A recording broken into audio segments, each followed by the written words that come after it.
Ayubu. Saidie. Ayubu. Saidie. Saidie. Ayubu. Saidie.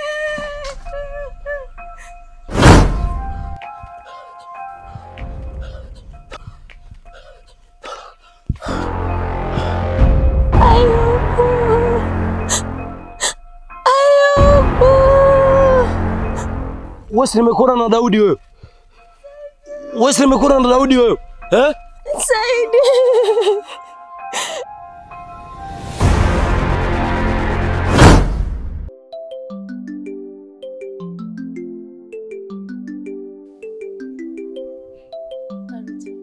Nimekuita hapa ni kwa sababu ya kitendo ambacho ulichonifanyia.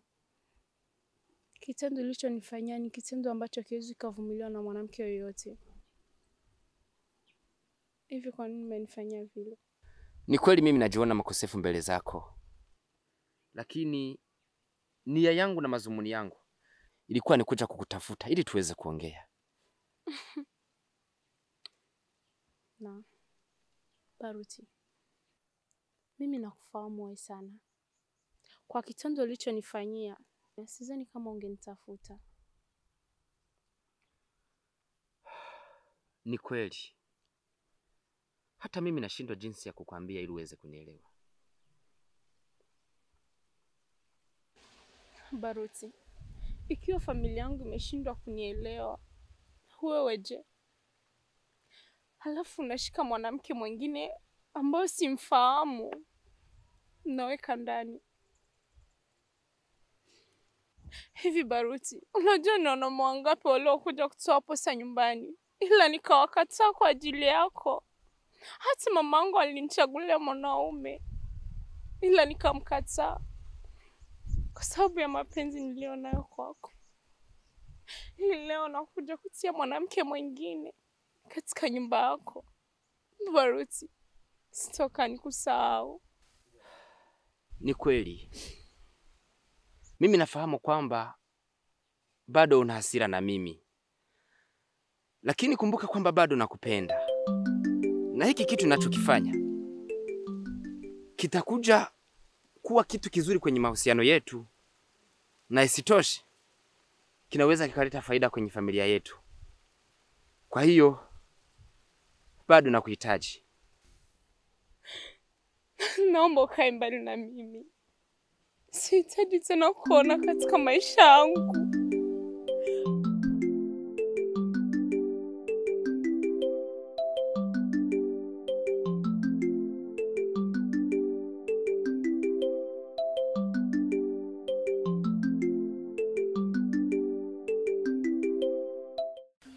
Daudi, kuna kitu ambacho nataka tuzungumze.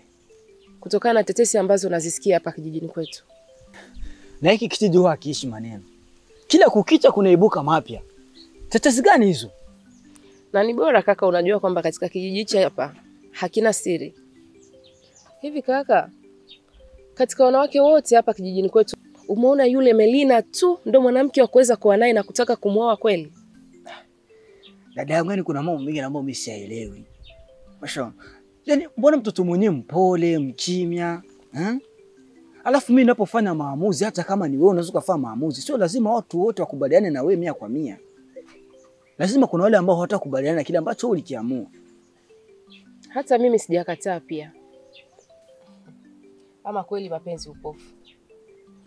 Hivi unamfahamu vizuri ule msichana kweli?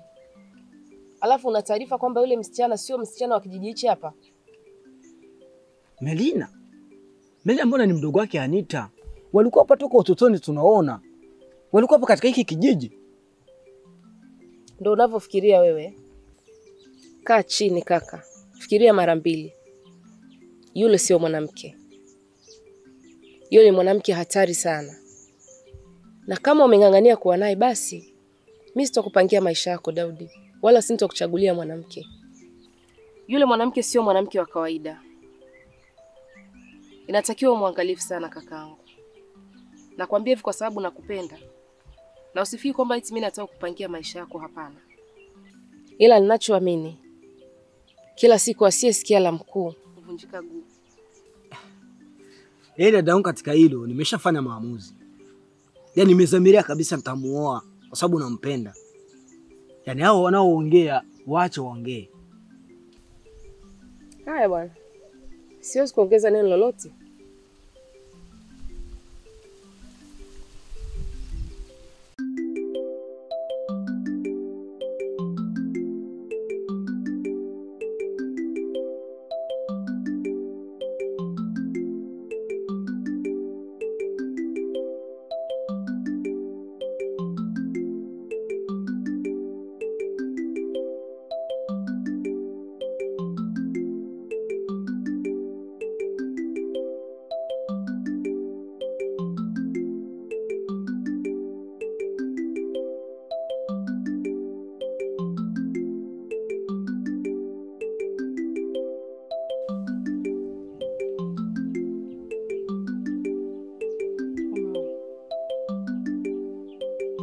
Kwa nini unapoteza furaha kwa maneno ya kuambiwa? Mungu, naomba unielewe. Hivi kwa nini unataka tuingize giza katika ndoa yetu? Sisi wawili ndio kutengeneza ndoa yetu. Tusiwape faida wanadamu au tusiwape faida wa majirani. Naomba nisikize mume wangu. Unajua ni maumivu gani ambayo nasikia ndani ya moyo wangu? Unajua ni kiasi gani nimepatwa na uchungu baada ya kujua ukweli? Kitu ambacho umenificha kwa muda mrefu. Alafu nikaja kugundua. Ni nani aliyekuambia kwamba katika dunia kuna siri ya watu wawili? Kwa nini ulishindwa kuniambia ukweli kabla ya yote? Kwa nini umefanya hivyo? Mume wangu, mbona ni maneno tu ya kiuzushi? Naomba turudie kwenye usawa wetu. Siku zote katika maneno ndo kuna ukweli na uongo. Na imani kwa yale ambayo aliongea imenipa picha kabisa.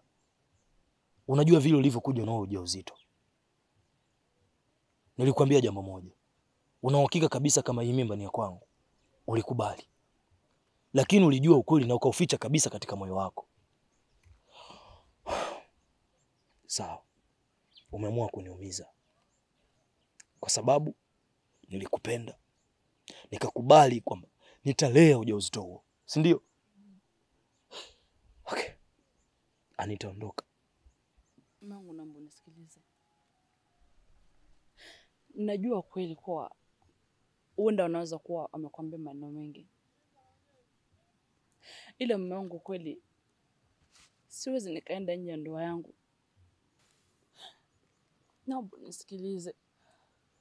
Na naomba unisamehe. Kweli uenda naweza kuwa nimefanya makosa. Ila hamna ukweli wote katika hayo maneno. Naomba nisamehe mume wangu.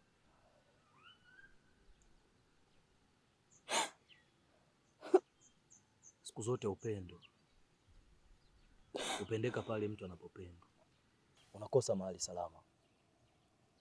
Na sisi wenye mapenzi ya ukweli, siku zote tunaishia kuumia. Hakuna mwanaume ambaye anaweza akakupenda kwa upendo wa kweli. Akakubali. Na ndio kwa maana yote hayo uliamua kuyafanya. Na laiti ingelikuwa unanipenda kweli, usingekuja kunikabidhi mzigo ambao sio kwa kwangu kaniingiza matatizoni. Kwa nini? Yote hiyo ni kwa sababu ulitaka tu uone mimi nateseka katika hichi kijiji. Ndio chanzo. Pia kuna kitu kikubwa ambacho nimegundua kutoka kwako. Nimekuja kugundua Anita ulikuwa unipendi. Kwa sababu ingelikuwa wewe unanipenda Anita, usingeniletea mzigo kama huo. Ukaja kabisa kusambua na kuharibu maisha yangu. Kwa nini? Anita, sitamani kabisa kukuona tena. Sasa mume wangu. Mungu kisema hivyo nakosea. Mume wangu, ni zile ndoto ambazo nazotaga mchana.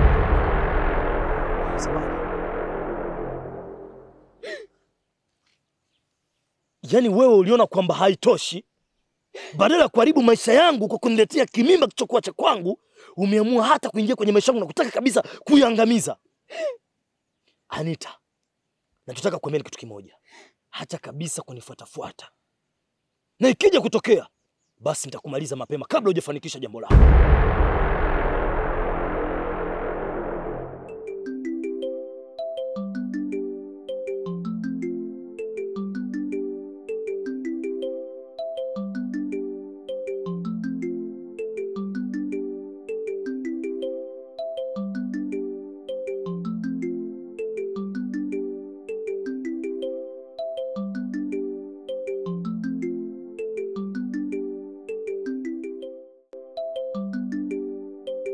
Siku nyingi.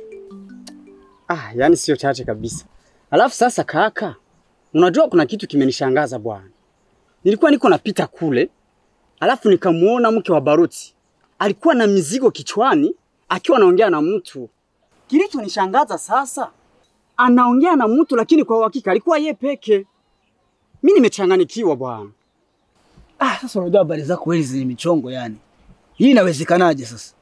Najua huwezi kuniamini kwa sababu hukuwepo. Ila ungekuwepo, najua ungeliamini.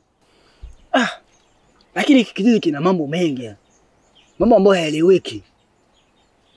Na unazidi kunipa mashaka unapoongea hivyo. Unajua, mwanzo wa ukichaa, matendo yanaanza kujionyesha. Hapa kesho utakuja kusikia mengine.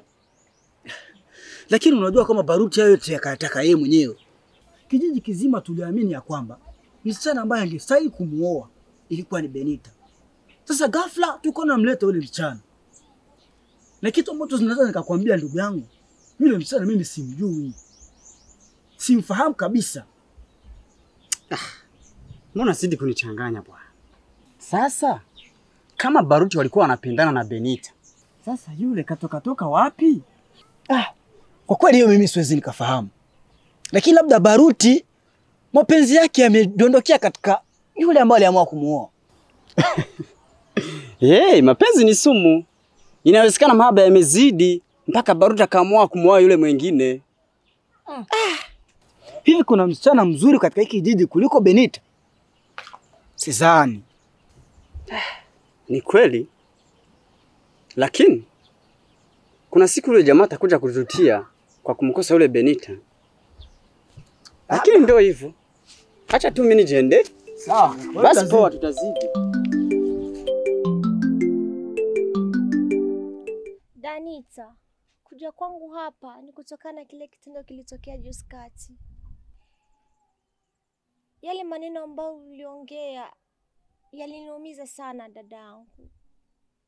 Nimekuja hapa kuomba msamaha. Hivi nachukulia kawaida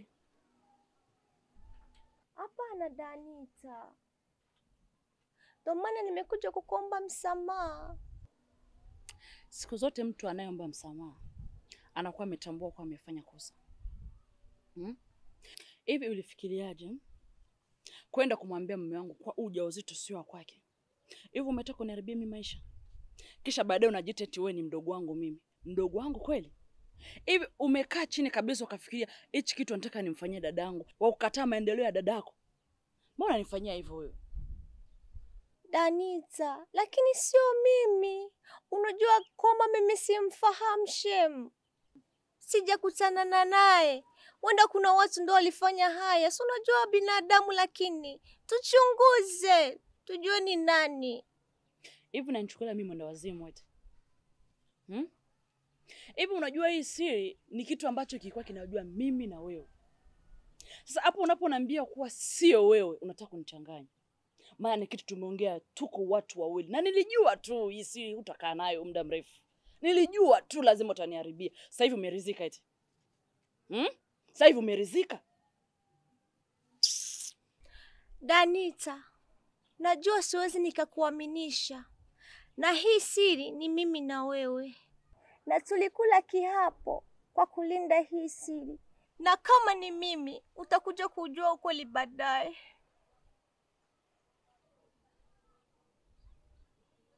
Hivi una uhakika na hicho unachokiongea?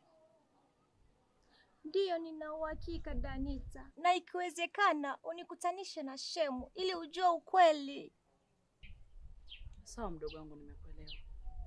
Ila ningeomba tuwe na umoja ili kuweza kumfahamu ni nani ambaye ameweza kumfikisha maneno ya mume wangu. Hiko ndio kitu cha muhimu Danita. Na kama umenisamehe, asante sana Danita. Asante sana Danita. Wewe nimekuwa nimechafuka moyo sababu yako. Hata mimi.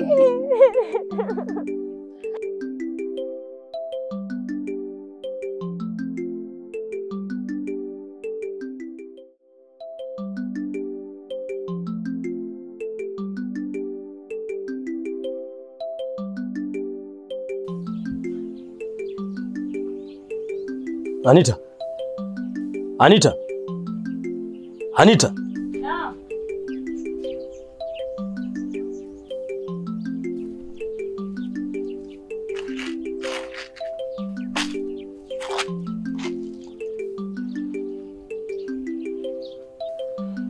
Anita, hivi kwa nini unashindwa kunielewa? Unataka niongeeje ili uweze kunielewa? Kwa nataka nikuelewaje? Hivi wewe mwanamke, na imani nimezungumza mambo mengi sana kutokea na huyo ujauzito. Na sio tu huyo ujauzito, hata na wewe mbele ya macho yangu kabisa sitaki kukuona. Lakini unashindwa kunielewa. Si ndio? Sasa nimechoshwa. Sio hali moja, hadi nimekuja kugundua ya kwamba unashirikiana na watu kabisa ambao wanataka kuondosha maisha yangu. Unafikiriaje? Na unaichukuliaje? Inaonekana ndani mwangu kuniletea tu mzigo wa mimba, lakini unatarajia kuniona nikitoka kabisa nikiwa ndani ya jeneza. Kwa sababu sio wewe na sio yule mwanamke niliyekuona naye. Nyote mnahitaji ndio maisha yangu. Hivi unajua hadi sasa sijakuelewa mume wangu. Na kwa nini usiniweke tu wazi baba? Ni uwazi gani unaohitaji? Nakuuliza. Nimeshakwambia ninachokihitaji ni wewe kutoka ndani ya nyumba yangu na kuacha kabisa maisha yangu. Halafu unajua mwanamke ni mchawi. Wewe ni mchawi kabisa. Hayo kabisa nimechoshwa nayo. Kwa sababu nyama zako nimezigundua kabla hata hujafika ukingoni. Sasa ninachokihitaji, naomba uondoke ndani ya nyumba yangu. Na mimba hiyo ujue ni wapi utakapoipeleka. Sihitaji kabisa kukuona. Nilikusaidia tu. Yaani nilikuona kama tu nimeamua kujitoa nije kukusaidia na kukupa hifadhi. Hiyo tu ungepeleka wapi wewe? Lakini una huruma. Unakuja kuharibu maisha yangu. Sasa moja, niingia hapo ndani. Nitoke nikute umeondoka.